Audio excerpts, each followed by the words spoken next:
امبارح بقى وأنت تتفرّج على ماتش الزمالك وبيراميدز في قمة الدوري المصري، يعني بعد الأهلي والزمالك، فأنت غصبٍ عنك أنت طول ما أنت قاعد بتتفرّج على الماتش عمّال تسأل أسئلة أنت نَفْسك مش عارف أنت بتسألها ليه أصلًا، أنا متعوّد على الدوري المصري وشايفه ومبسوط بيه وراضي ويعني ومِيّة فُل و10، فأنت عمّال تسأل نَفْسك هو إيه اللي أنا باتفرّج عليه ده يا جماعة، هو إيه أرضيتي فين الأرضية اللي أنا واخد عليها بقى لي شهر دي، فين التصوير،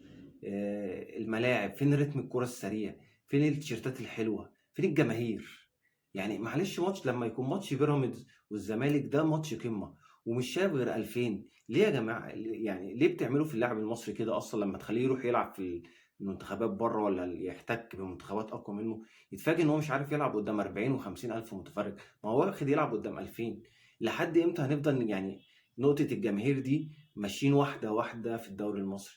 يعني يا جدعان ما نحط قوانين واللي مش هيلتزم عليها يبقى في عقوبات، سهلة أوي يا جدعان، الملاعب لازم يتحط خطة واضحة للملاعب، يعني